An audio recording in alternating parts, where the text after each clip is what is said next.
Malik Henfield could have been any kid in any American high school, floating by on his academics, getting into some trouble here and there with teenage drinking, skipping school. Raised at times by his grandmother and at times by a mother who was addicted to drugs, he moved 4 times between 8th and 12th grade. He was raised in the 1980s in Brooklyn, New York, during the crack cocaine explosion. My family was not immune, so much so that pretty much all of the relatives I had in my mother's generation were addicted to some sort of drug, be it crack cocaine or alcohol. And in my mother's case, it was those 2 drugs of choice from a very early age. So things were tough. From all outward appearances, Henfield was not college material. He didn't even know that school counselors existed, let alone that they were tasked with helping him to get into college. Henfield had never heard of the SAT.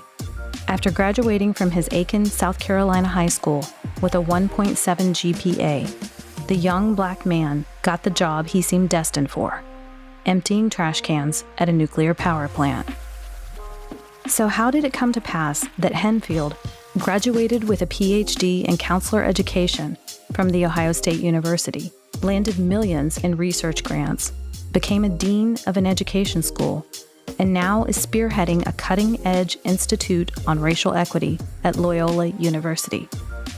With few exceptions, teachers and administrators missed the hidden aptitude within Malik Henfield. But here's the thing that Henfield has been uncovering ever since he found his purpose in education. He was not alone. Hundreds of thousands of underrepresented, intellectually gifted kids, Black kids, Latinx kids, poor white kids, children like he was, are out there still, languishing. This is the Inspire Podcast, a production of Ohio State University's College of Education and Human Ecology. I'm Robin Chenoweth. Carol Del Grosso is our audio engineer. Some might say that Professor Malik Henfield, who graduated with a PhD from Ohio State in 2006, had everything going against him as a child. But Henfield has come to understand that that isn't exactly true. His father died at 20 in a car accident while on leave from the Marines. Henfield was just 3 months old, and his mother became a widow at the age of 20. My mom was expecting some support from the military as a function of my father's death, but they denied it because, from what I hear, he was returning home for vacation or something like that. So to them, he didn't qualify. His mother fought the decision hard. Then to cope, she began to experiment with drugs. And it got progressively worse given the situation that she was in. That was her coping style. And I understand in a lot of ways why she did what she did, but that doesn't make it any less difficult. I'm wondering what some of your earliest memories might have been. I don't want to paint it as gloom and doom. There was a lot of joy in the house. We listened to her music, I'll say, on the weekends, and there was usually a lot of people around. So that was fun because I was an only child for many years.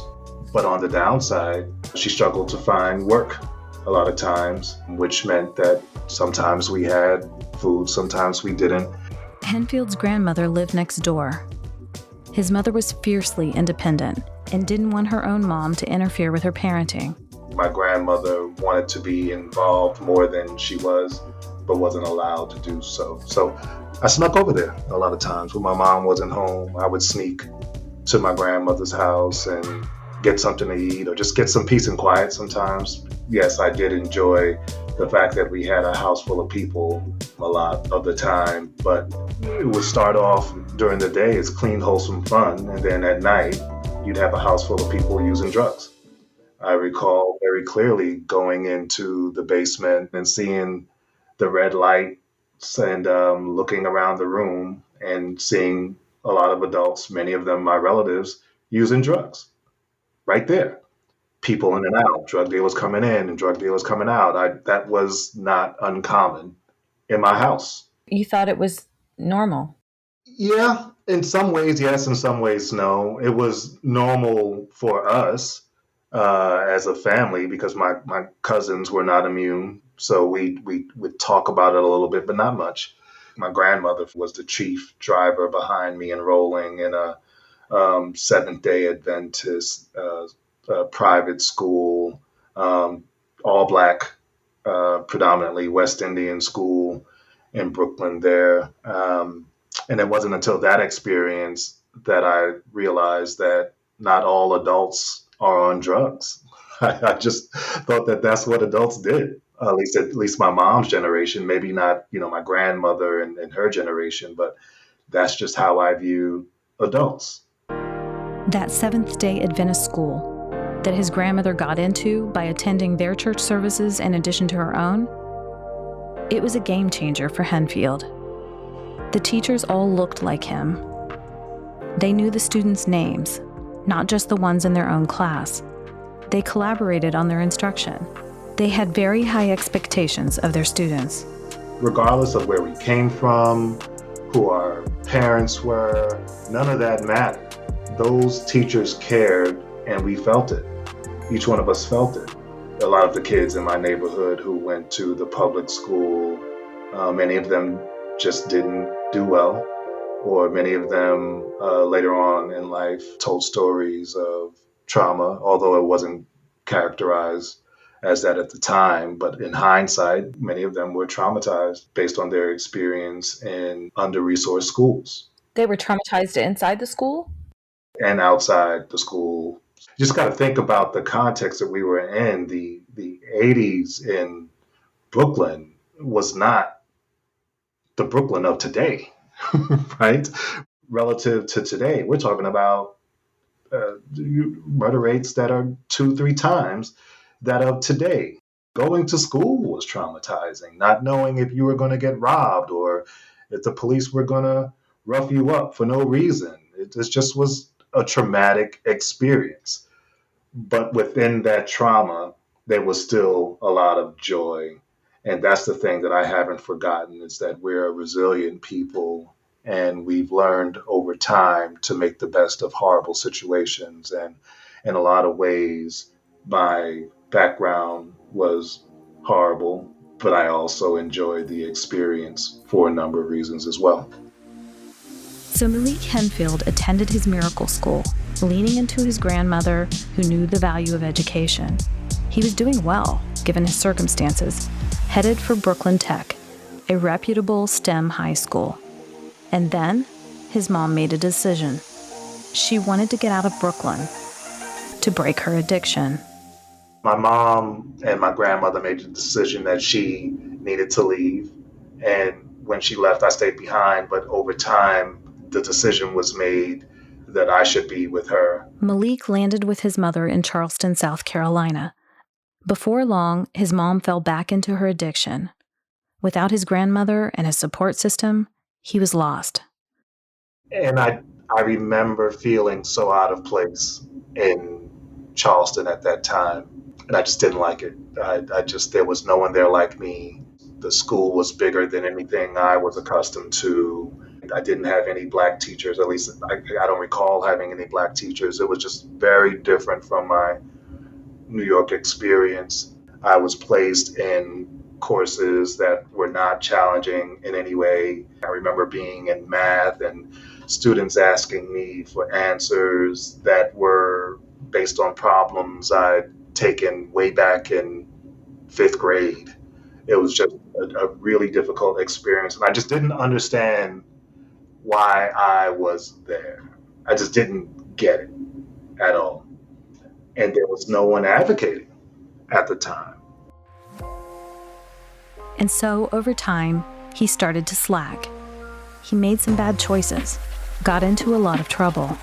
After 2 years, his grandmother moved to Aiken, South Carolina, 2 hours away, and took him with her. But Henfield seemed stuck in a rut. The luster had worn off any aspirations he had in Brooklyn. His teachers and school counselors never picked up on the fact that he was gifted, bored, and unfulfilled. He skirted past the assessments and fell into the mediocrity the adults in his world seemed to expect of him. He never considered going to college, never walked into a school counselor's office, and before long, he was a teenage father himself, just like his own dad. He took that job emptying trash cans and cleaning bathrooms. You might be asking yourself, how often does this happen in the United States? Surely, in 2021, gifted kids like Malik Henfield are being identified in schools. Ohio State's distinguished professor, Donna Ford, who studies underrepresentation of children in gifted and talented programs, did the math informally. I don't think it's hyperbole to say this, and that is that when I did calculations a few years ago, looking at data from the Office for Civil Rights, I looked at the percentages, for example, of Black and Hispanic and other students who were underrepresented in gifted programs. Every year, we have a little over 500,000 Black and Hispanic students who have not been identified as gifted, and they should have been identified. And many of them come from backgrounds like mine, like Malik Henfield, but others, they come from well-to-do backgrounds, but teachers are still not seeing, and school counselors are still not seeing those gifts and talents. So it is extremely troubling, and I call it not just a crisis, I call it a pandemic. What are we losing not identifying that talent? What innovations go unrealized? What great action has been left undone because some kid sitting in the back of his or her classroom flew under the radar and went undiscovered? And more importantly, how can those students be identified so that their talents never go to waste? That's a question that not only Donna Ford has spent her career asking, but also Malik Henfield. Because at some point, while cleaning offices at that nuclear power plant, a light bulb went off. Not in the offices, but in his head. There was no magical moment or anything like that. I just recall wanting something different. And there was one friend that I knew who went to college, and I just recall him telling me all of the fun he was having at this magical place called college, and all the parties and living on your own, and all of that just appealed to me. So I asked him what I would need to do to go to this college place.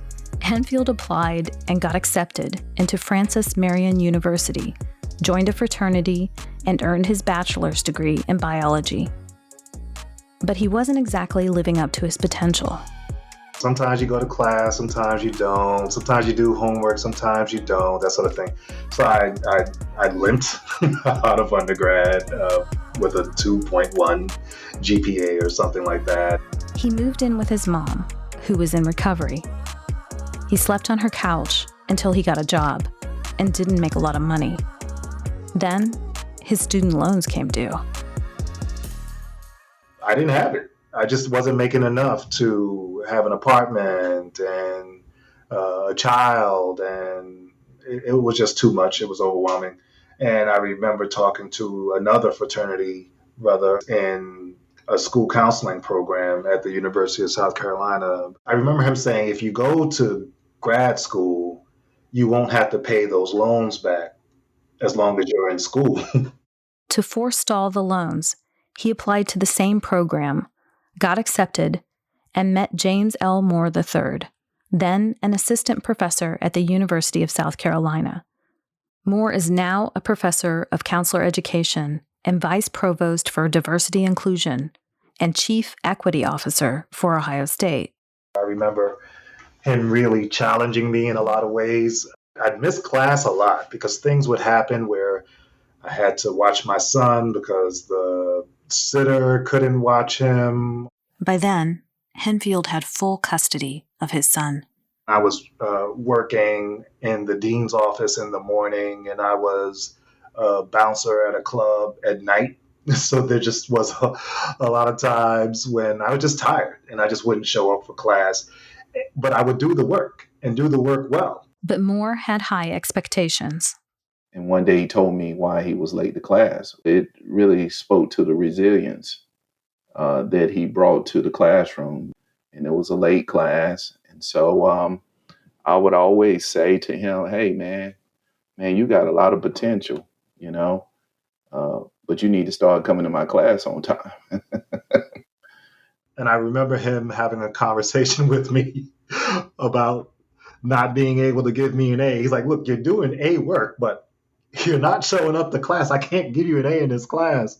And that conversation stuck with me, and I can't really put my finger on it aside from the fact that it was a conversation with a professor outside of class, and I don't recall having that many of those, besides the fact that he's obviously a Black man. After working as a school counselor in South Carolina, raising his son himself because the boy's mother was in grad school, he looked up James Moore, who by then was at Ohio State.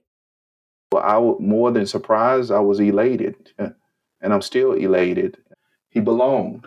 He has a story, and I knew that he could produce his own Picasso if he allowed himself and he put the time in.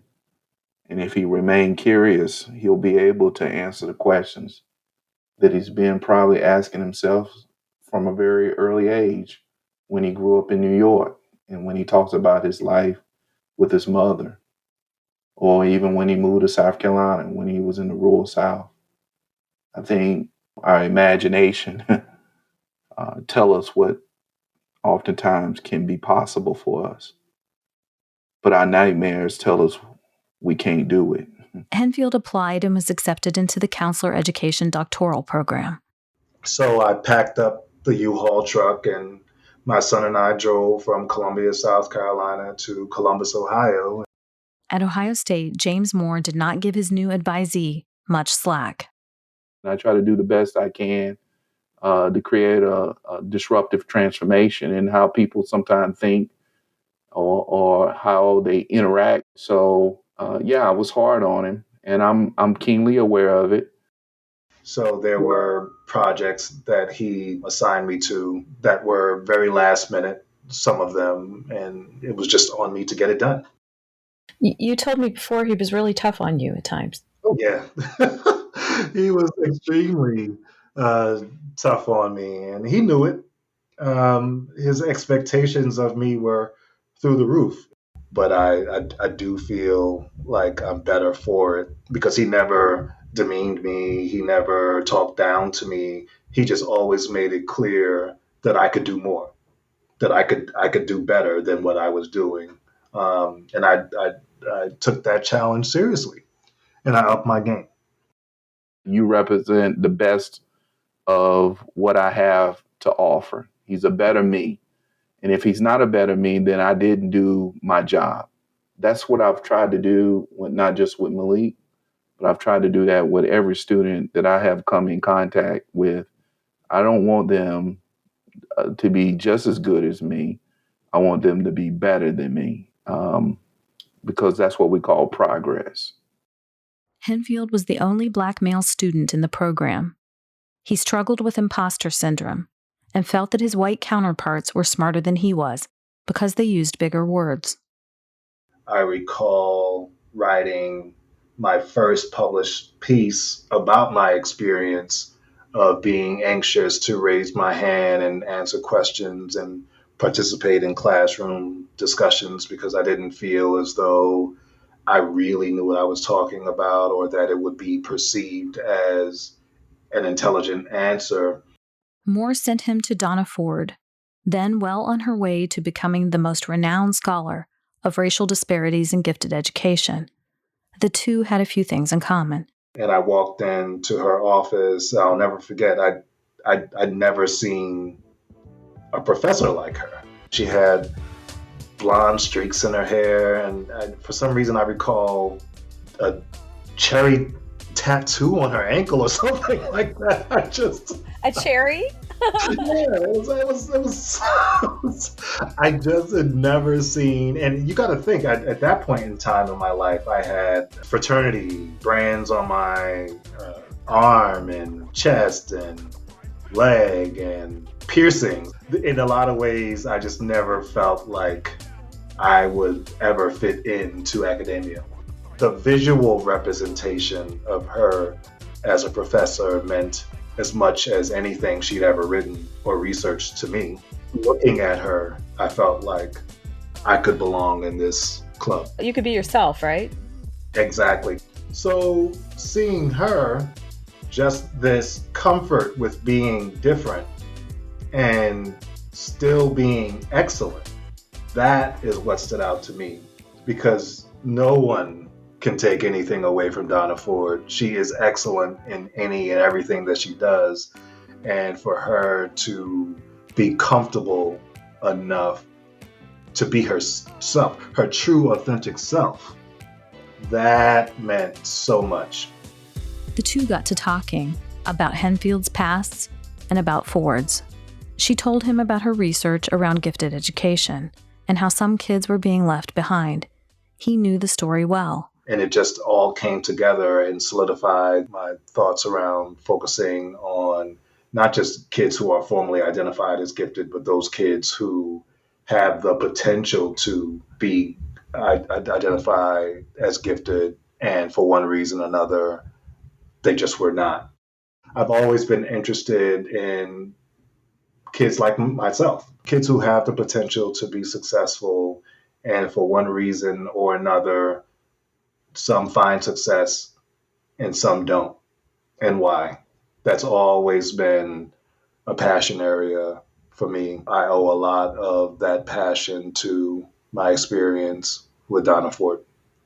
Malik Henfield became a professor and a researcher, overseeing several National Science Foundation grants, unraveling why some kids of color are overlooked for gifted education. We're still using standardized tests as a gatekeeper that's keeping some students out and others who are getting in by virtue of their backgrounds, as opposed to the talents that they have and can and are able to display. School counselors are sometimes overburdened with 1,000 or even 2,000 students. Some schools have no counselors at all. When you have policies in place that increase workloads, it's very difficult to build relationships with students throughout the school, and where you're able to act as that person who can intervene in situations and identify those students who need more than some classrooms can provide. You're just not building those relationships with families and other teachers in your school because you're so overworked. We need to have families who are involved at school, and even more importantly, at home in the lives of their children. Donna Ford. Making sure that we talk to our children about not just self-esteem and self-concept and identity, but having racial pride, having academic pride and self-concept, having an attitude of efficacy and agency. I can do this. I will do this. I want to be successful. We need education professionals who are anti-racist, who are culturally competent. So that means they have the knowledge, skills, and dispositions to be effective with people who come from backgrounds unlike theirs by race, gender, and economics.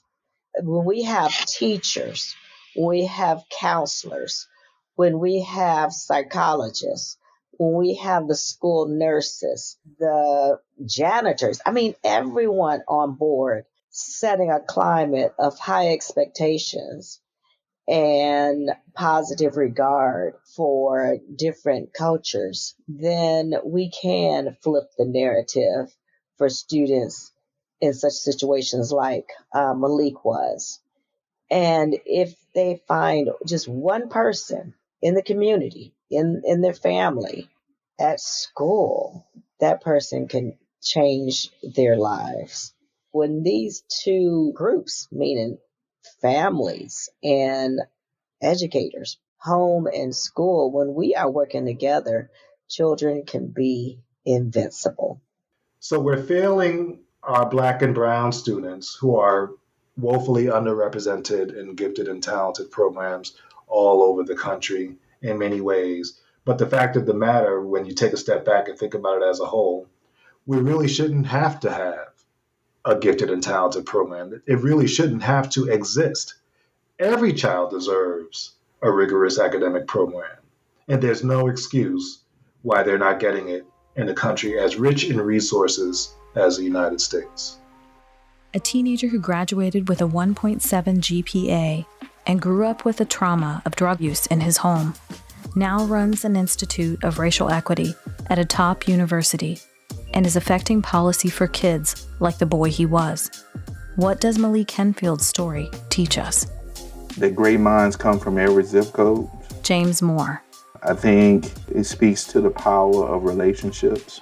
I think it speaks to the importance of time, right? You'll never be able to see that genius and the capabilities that students like Malik bring to bear if you don't sit still and spend the time with the person. And you can go into almost any vulnerable community.